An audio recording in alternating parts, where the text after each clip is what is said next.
What happens when two people, one we hold in high regard, a mensch if you will, and another who we look down on and don't respect, or like, gives us the same message?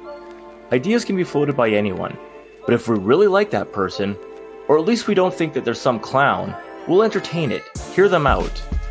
The same idea told to us by someone we think is an ass clown, and who doesn't have a scruple amongst themselves is garbage, and should be thrown away. Well, we naturally jump to conclusions. We have a natural instinct. Some won't like this, but we profile. Believe those in our tribe. Mistrust those who seem alien to us. Moreover, we all know aliens are right around the corner. The example I cannot help but think about happened this week. Jon Stewart, whose daily show on Comedy Central I used to drink up like so many double scoop protein shakes, was the first guest on Stephen Colbert's return to the Ed Sullivan Theatre. I'll take a moment here for everyone to pause this intro and go Google the appearance before we go forward.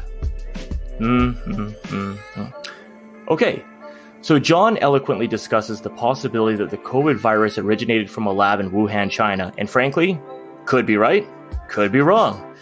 I don't think it was too far-fetched that this virus could be man-made.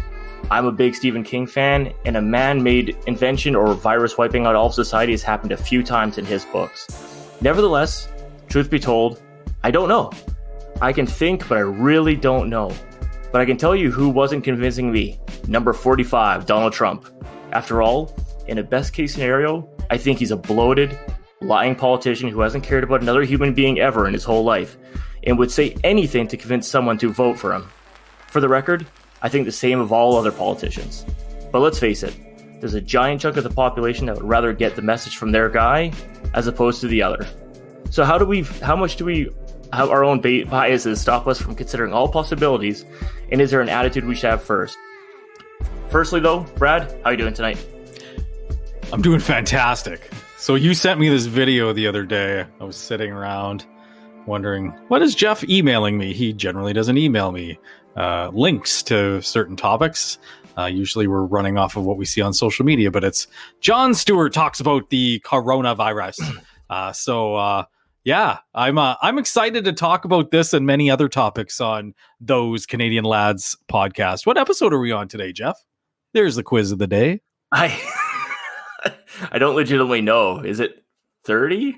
I think we're on number 30, if I'm not mistaken. We're 30? And actually, I just realized I said that Trump was number 45, and I'm not quite certain he is now that I'm thinking about it. Yeah, dirty 30. Those Canadian lads. So that means that... did we skip over an episode with Bo then? We did. Yeah, he'll be pissed. Yeah, we'll have to bring him on next time. So yeah, I stumbled upon this. Truth be told, as much as I enjoy Stephen Colbert, and I really do, and as much as I loved Jon Stewart and The Daily Show when I was a younger man in college and onwards, staying up late and watching those shows is not really in my repertoire anymore. And truth be told, I think I was pretty much asleep by 9:30 yesterday, but I did get this clip. Obviously, like anything with Jon Stewart, I'm going to pay attention to. I hold him in high regard. I think he's hilarious, so it always works for me. But what did you think of the appearance, Brad? What were some of the points that Jon made on the Colbert Report about what was interesting to you? First of all, my first assumption is that he was very high. Very possible. Very possible. Obviously he's probably semi-retired. He's hanging out, thinking about all things, politics, COVID. He was, when we were growing up in our early 20s, late teens, the political pundit, really coming out talking about politics. And that's how I got, engrossed in, the political theater of some sort in the news, is watching Jon Stewart, because it was hilarious. He had Steve Carell and Stephen Colbert, as correspondents on his show, Rob Corddry as well, fantastic comedians, artists in their own right. But, first of all, he was higher than a kite. Second of all, I watched the video and I laughed at a few points, but then I actually took a step back. And if you haven't watched the video, like Jeff said, go back, pause this podcast, go watch it. We'll post it on social media to see if you can catch it or not. But the basis is, maybe Jeff, break down the basis of what the video is. Well, yeah, sure. It's John's the first guest back on Colbert's show. He comes out. Obviously, they talk about how much they haven't seen each other over the last 15 months, and they're close friends from what everyone can ascertain from their relationship and how much they talk about it during the episode. But he effectively says that he's showing a lot of appreciation for science, saying that science is going to draw us out of this, but science also probably pulled us into it at the same time.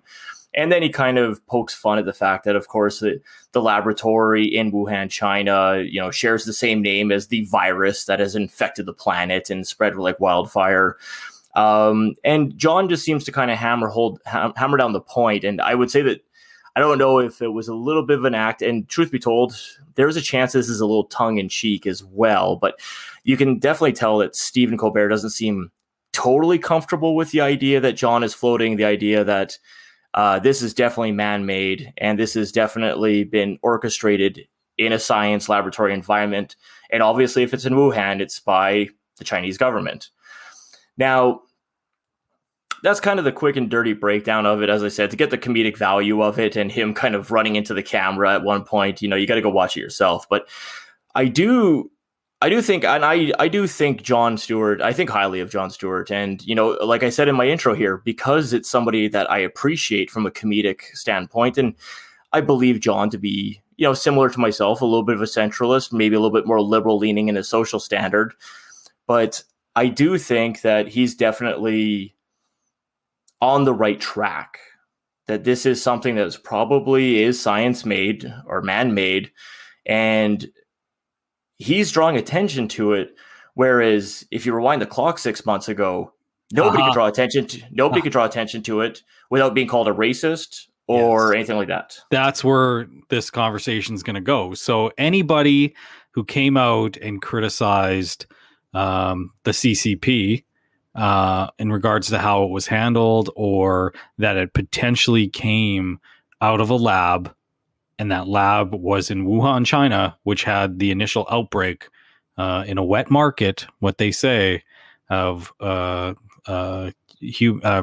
to human, jump transmission from a bat. All those conspiracy theories and theorists, all those people out there that were called racists and, just troublemakers, and just like a lot of people were put down. I'm not saying Donald Trump, because Donald Trump, it's all about how you relay the message, right? It's all about how credible you are in the public eye. And he came out and he called it the China flu, which obviously is very, it's racist. It's, focusing on a people, not a government, where, it should be focused on the government of China. Because, at the end of the day, there's a lot of smoke around this topic of where the coronavirus came from. And the media didn't want to jump on it, but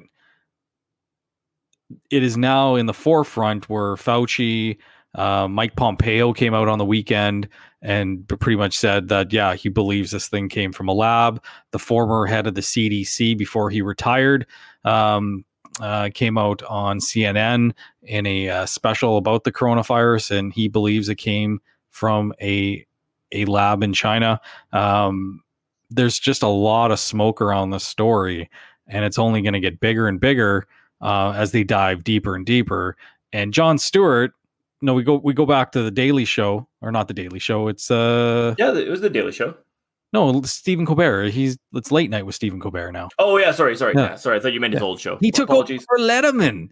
Yeah, he did. Ed Sullivan Theater. It is freezing cold in there. Phenomenal place. You saw Obama there. That's right. I did see Obama there. Yeah. Sorry, keep going. So Jon Stewart comes on there and he starts spilling his guts out of what he thinks happened with the coronavirus, and that science is helping us get through it, obviously with the vaccine, and that science created it.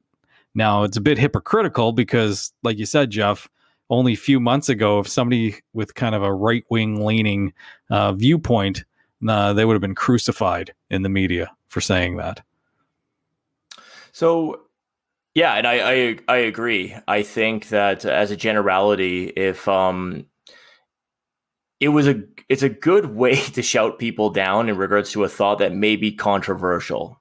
And I on the record, I'll say that, was this made in a lab? Was it from an animal? I don't think any opinion is too controversial. You just kind of have to look at what's going on. Now, if there was a lab in a place, let's say there was a lab here in lovely Edmonton, Alberta, and then that lab specialized in, I don't know, AIDS, and then there was a giant AIDS outbreak in Edmonton, Alberta, Canada. Well, we would kind of say, like, well, does it have anything to do with the lab? And they're like, well, it was the beavers in the North Saskatchewan River. Well, it could be the lab, could be both. Who knows? There's a lot of sickos out there. But I think... Oh my God. I think one of the things I found most interesting when I was thinking about this, and obviously it spurned one thought in regards to how do we accept messages from people that we like or dislike. But one of the things that I was also thinking about was that in reference to media journalism, and this is across the board, that obviously, like, another example of how the narrative that any one of these organizations wants to put forward, how it kind of swallows up their investigative journalism. Because now, I'm not saying that at the beginning of the pandemic, anyone could have came forward and said, this is definitely from that lab, or this is definitely from blah, blah, blah, because we didn't have the information. But I think it was one of those situations where I think everything should have been put on the table and said that, hey, look, listen, there's going to be an investigation by, multiple countries, multiple health entities, most specifically the WHO. And as that information comes out, we're going to have to kind of accept where this came from or where it didn't come from, and just accept the facts as opposed to putting a spin on it.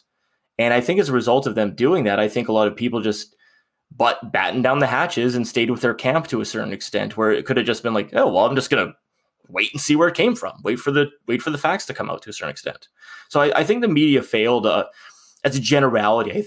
I think the media failed us to a certain extent on that. The media has been failing me literally every other day. They have the opportunity here, and I'm not segueing away from the Jon Stewart thing, but I do want to touch on one thing, because you kind of brought up something that really piqued my interest. So we're in phase 2 of the reopening in Alberta currently, and a lot of cool things are happening. I know you were able to go. We got together on the weekend. We went golfing. Hell yeah! Shot terribly. I'm pretty happy with it. I'm happy with my opening round. I'll say that. Yeah, I was not happy. I didn't warm up. We got you didn't. We got rushed out, but no, we got to get together though, and that was, quite frankly, it was probably the first time in a long time where I did a normal activity with somebody outside my household. Legally. Fair enough. Legally. Yeah. So we get together legally. I know you went out for supper. I went out for supper as well. Enjoyed it. Lots of, to be honest, it was kind of cool to feel that hope and excitement in regards to what's coming down the pike in regards to phase 3 and the reopening. Lots of, this is good news. If you don't think this is good news, you're a hermit. You deserve to live by yourself and hang out inside your house for the rest of your life. If you don't think this last year has been difficult from a mental health standpoint, for children, for adults, for anyone who's had to live through these restrictions, businesses, the whole gamut. So back to the topic where you said, the media's let us down or failed us in some ways. They failed us in regards to trying to keep the narrative negative. And it's one thing to report on a factual event like, somebody getting hit by a car, or the poor bastard who got hit by a mattress on the, I think it was the White Mud or the Henday. It flew off. Some guy didn't tie down his mattress. Tie down your mattresses, man. If you're going to the dump, tie it down. You're going to kill someone. I did not hear that story, but yes, that is sage advice. Tie down your shit before you're taking it down the White Mud. Yeah, so tie down your fucking shit. But I was watching CTV News last night. Very excited, talking about the lottery, the house explosion, which is over 10 years old. I was watching that news story because affect me. From a local standpoint, I don't know anybody died, whatever, but that was over a decade ago where the guy blew up his house with his wife inside, or common law wife. But anyways, as I keep going with this, as I string this along, Jeff, the news story of the day yesterday, I don't know if you were paying attention to Canadian media, but the story of the day was a Delta variant. And the first question to the premiers, to the health experts was, what are we going to do about the Delta variant? And CTV News ran a story with a expert biologist who's recommending that we shut down everything, return back to phase 0 of the reopening, and do another circuit breaker shutdown to save everyone from the Delta variant. Well, you know what I say to that? I'm going to use very clear English here. Go fuck yourself. No, I'm not even joking, Jeff.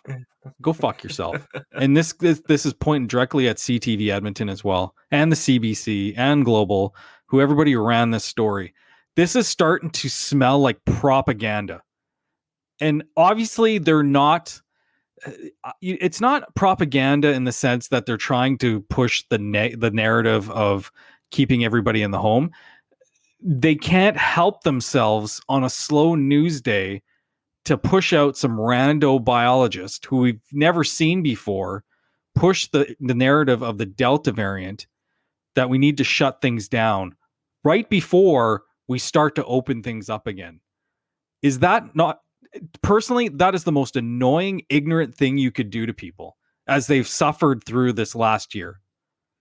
Ignorant, and it's bullshit. And that is CTV Edmonton, CBC News across Canada, and other news outlets. And I'm mad about it. Actually, I'm pissed. I am pissed off.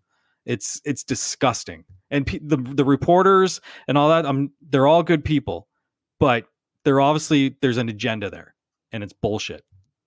Fuck off. I like the thing that all the reporters are good people. It's kind of like when somebody passes away and everyone's response was, he was a saint of a man. He very well could not have been a saint of a man. He was a good guy. He was a good guy. He could have been a total dirtbag, but he's a good guy today because he's dead. But no, I admittedly, and I think I texted you about this to a certain extent. It's not by plan, almost by accident, but I'm certainly going to say I'm going to follow through on this. Outside of the morning news and catching the road report and the weather and in a few local stories, obviously there's always important stuff locally. I'm kind of shutting down from everything. I haven't really been on social media in the last probably 7 or 10 days. I haven't really been. I do my regular news cycle, but a lot of it's pretty soft stuff in regards to sport. So I didn't catch this at all, to be honest. But I do. It is interesting because it is the purpose of doing this fear. Is there an insidious idea that they're that for some reason, some entity is trying to instill fear in the general public? And I don't think it's that. I honestly think it's a slow news day. You know what gets people going? And what's been in the news cycle every day for the last 16, 17 months? COVID. The novel coronavirus. It'll kill your 90-year-old grandfather. But I guess the one thing I would say too, and like I said, you saw the news report, so I can't comment on it. I have to ask you, but is the person that was brought on, the biologist per se, is that person coming with a message worth listening to? Is there a legitimate warning to that? And is it possible that in the going back to the intro, do you just don't like the message? Is that a possibility, or what do you think? I'm tired of the message, but here's the thing. If it's not coming from the expert health officials from the government of Alberta, Dr. Hinshaw, I'm not listening to it, because there's so many voices in that field that you don't know what their objective is. This is about money as well, right? So the longer this drags out, there's certain businesses and certain industries that are going to make a killing on this. So there's influences in everything. It's like oil and gas. You know what I mean? Like everything's influenced. So Look at Elon Musk. He talks a little bit about Bitcoin and it'll go up or down. Right. People talk about coronavirus, vaccinations. Maybe they're pushing people to get vaccinated. Well, guess what? Jason Kenney's doing a better job. I'm going to say it right here on the podcast. He's giving us our own money. He's giving us $1 million prize, 3 of them, and trips on WestJet. So if you don't like that and you don't think it's a good idea, you're wrong. It's a great idea because the cost of healthcare and impact of having people in ICU beds is a lot more than giving out a couple $1 million. So you know what the problem is? This isn't going to affect people. The Delta variant in the fall, it's not going to affect us good people who've gotten vaccinated. It's going to affect the people who have not got vaccinated. So enjoy the coronavirus, Delta, from wherever country it is. Yeah, I'll admit I'm not really big on the vaccine lottery thing. I understand the prospect of that. Pretty much every human being is a "what's in it for me now" attitude, and it's like, well, if I don't benefit from it, I'm not going to do it. As somebody who, I'll fully admit it, like I would have preferred not to get the vaccine. Ultimately, I chose to, get my first shot because I thought it was what was right. And I figured that I'll never travel or see anything if I don't do it. But truth be told, I would have rather not have gotten it. But I don't think any of us would have. None of us really wanted to get it.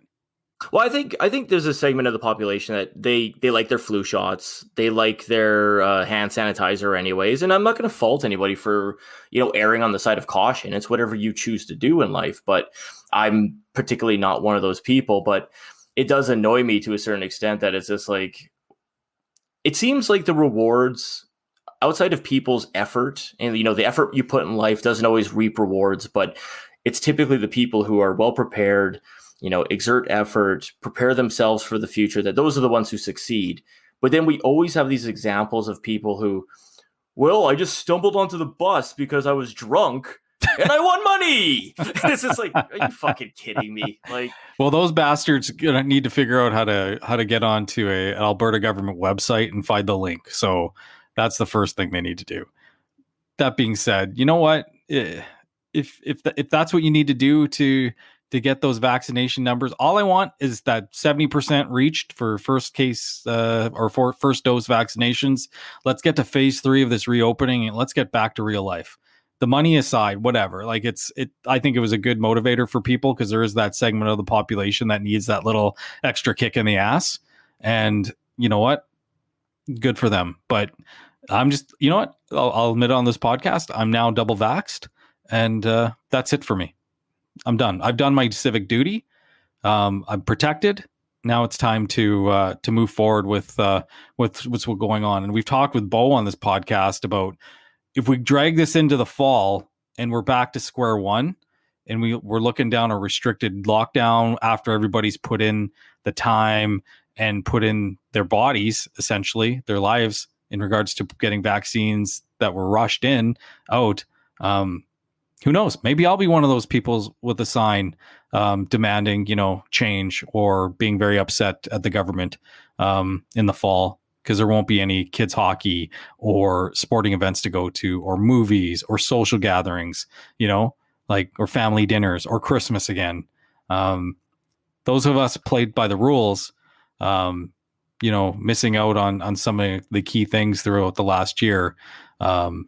We deserve better. And now it's time to reap the rewards because we've sacrificed. So I'm going to go on a little bit of a tangent because what you were just talking about popped something into my head. Obviously, if we go down another fall path where they say, oh, you must lock down again. That's a great disappointment for all of us who, we participated in the system. We did what was right. That's a kind of a kick in the stomach to a certain extent. So it's very disappointing. And this is on the basis of a lot of people shouting out towards the government and shouting down people who aren't interested in getting the vaccine themselves. But I think one of the two biggest indicators of mortality rate with the virus itself, and maybe my information's old, so somebody can correct me, reach out. But I believe it's having a BMI of 25 or less, a little bit of variant there, and then your age. And let's face it, you can't fix your age. You're as old as you can be. As I said, I'm going to say this. I'm not trying to be hypocritical here because my BMI is not 25. Actually, it's a obese level 2 if you actually go by BMI metrics. Would it be over the top if we said to the general population, listen, we clearly can't beat this type of stuff. We're already telling you guys what to do. It's like everyone else is lecturing everyone else on what they need to be doing, including getting vaccines. It's like, you got to get your BMI to 25. Can't do it. And then what?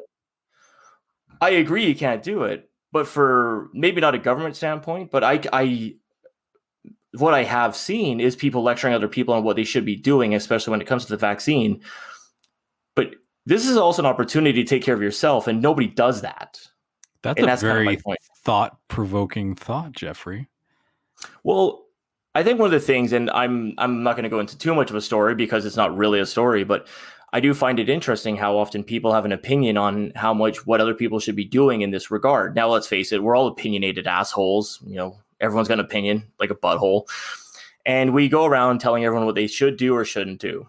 And I'm guilty of that too. I'm not going to sit here and pontificate as if I'm holier than thou, but if you're going to sit there and tell people what they should do, and this is true of a government standpoint, is just like, shouldn't you go take care of yourself?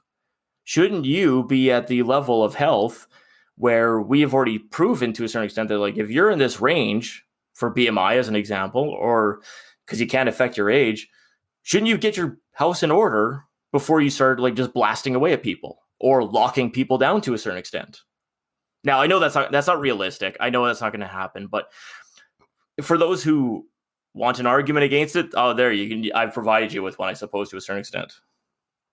It's interesting, right? Like we've experienced a lot in this last year, right?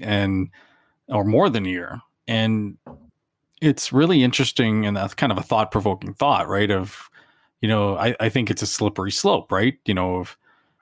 We talk about rights and freedoms, and we've talked a lot about that on this podcast. And at the end of the day, I just want to live my life with limited government interference and move away from this. Because I really do think, like, everybody talks about the long-term effects of what's happening here, and I think we're still going to see the effects, the economy impact, the social impact. I think there's still people that are suffering from a work point of view, from the economy side.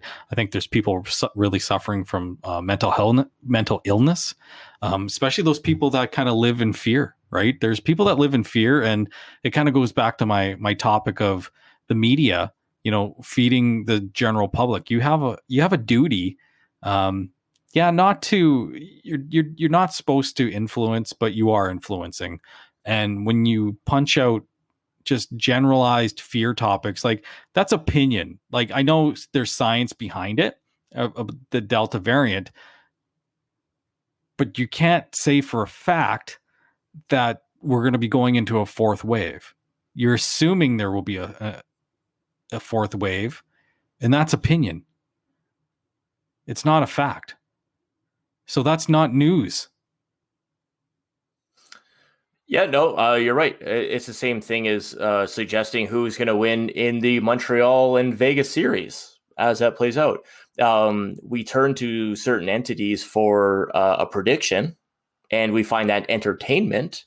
But you're right. Anything I say in regards to, I believe this team will win the Stanley Cup, is just my conjecture. I really don't know anything. It's not a fact-based conversation.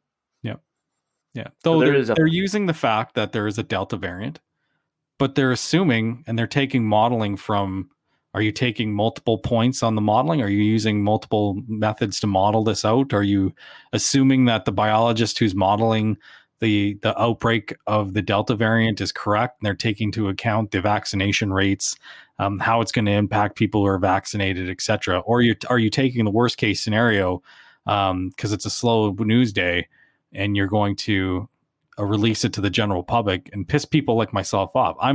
I don't see myself as someone who gets triggered very often, but I was triggered. Like, this has triggered me. It was It was downright just awful. Well, it's once again, you've got my brain moving a little bit, which I appreciate. In regards to people being triggered, and you brought up mental health issues that are taking place, and we can definitely continue on the path of, is it in everyone's best interest plus their responsibility to protect people's mental well-being? I don't personally agree with that, but other people could. But there is something slipping in society. There's been some unfortunate potentially racist attacks in Edmonton. I think people are acting out in weird ways, but in a more funny matter, attacks by passengers on planes is up like 6,000%. Because people are triggered. Because people are losing their minds. And before I continue on, I need these people to get the grip, because I need an IPA when I'm on the plane. And if you take that from me, I won't be very happy. But there is something going on. Why are we all acting out so much? And is it just because we keep just ladling on the pain to a certain extent of this information, whether it be political, COVID related, anything? It seems weird to me. You're 100% right? Like, there was that video on that, I think, Delta flight in the States where they're trying to subdue a guy who's freaking out. Like, and it's happening all the time. But you're right. It's because people are triggered, and people are just, honestly, like, the gives a fuck are gone with some people.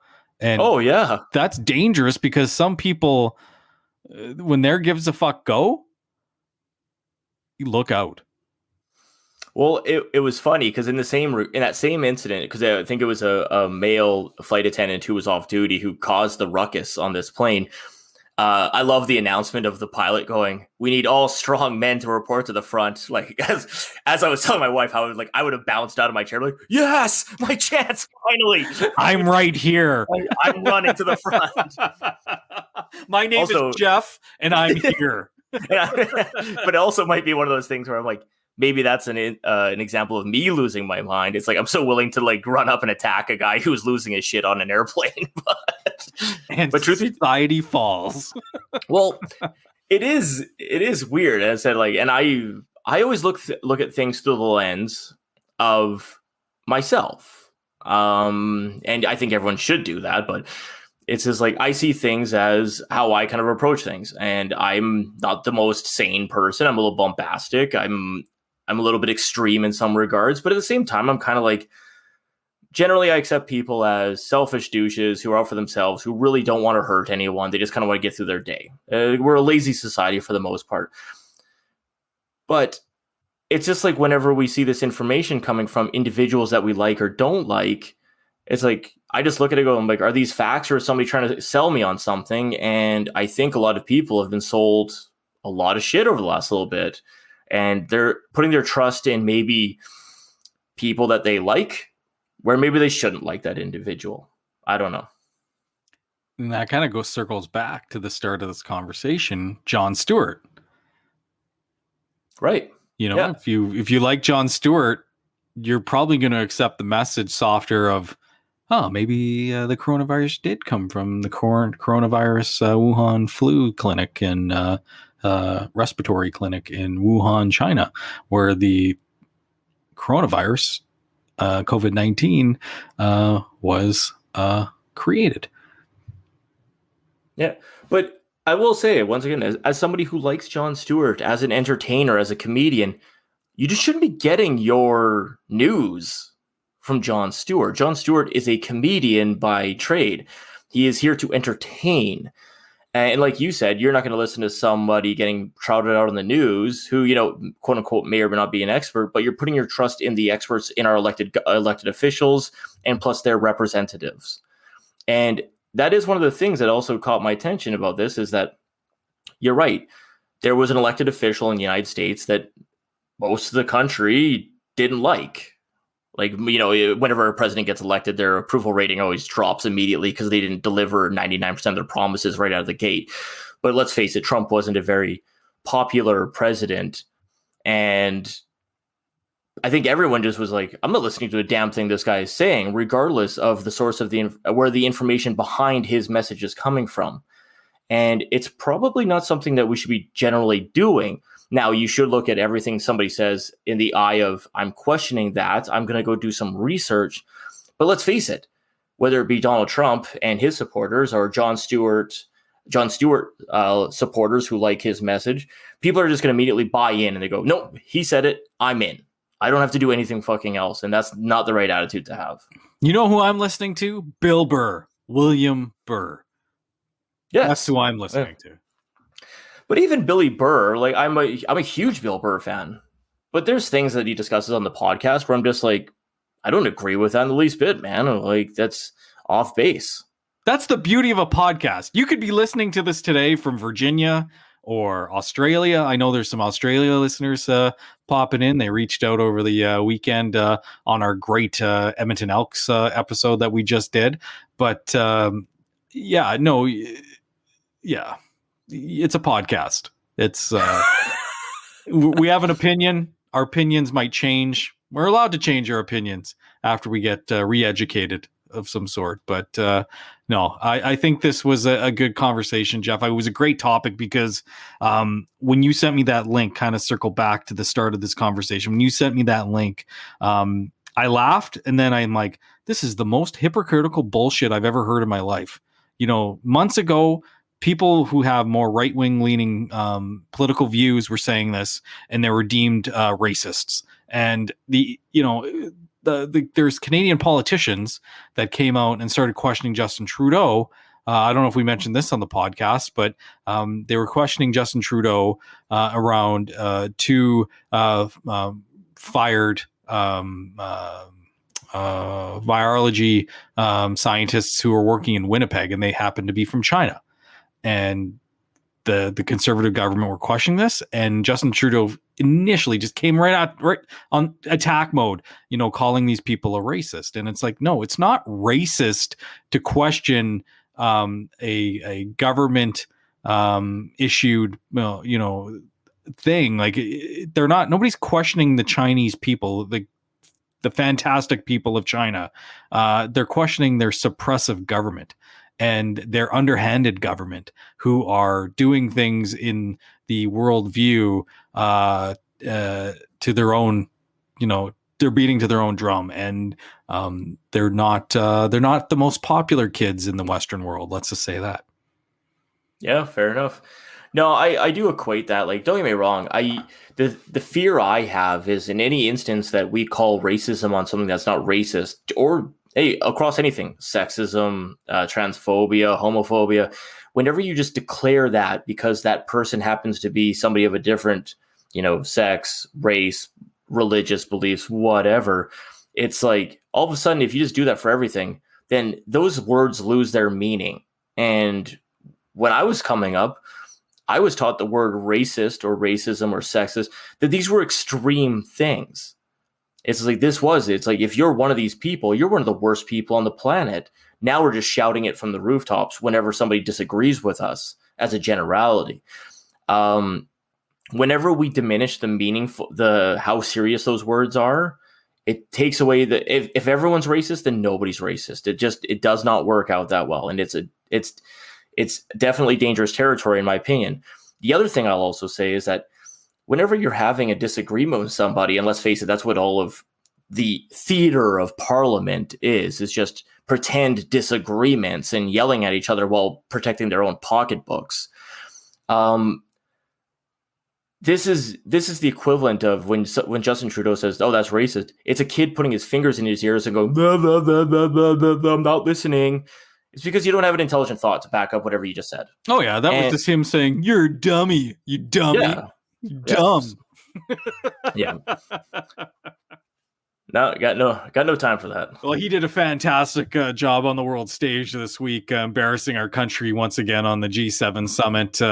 Thank you, Justin. Cannot wait for the next election, and hopefully people open their eyes and remove you. Unfortunately, they do not have a good candidate to pull from. There is nobody from the NDP, Conservative, or Green Party that I would put my vote towards, because the leadership is lacking in this country.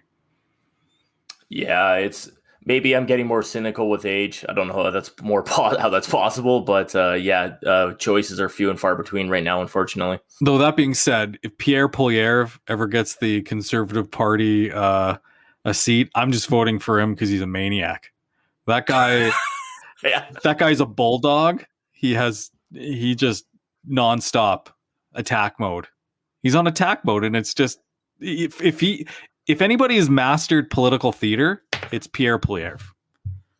Yeah, I don't want more people who have mastered political theater, though. I don't want a showman, because that's what Trudeau is to a certain extent too. So no, Trudeau is a puppet, and yeah, there's but somebody controlling his strings.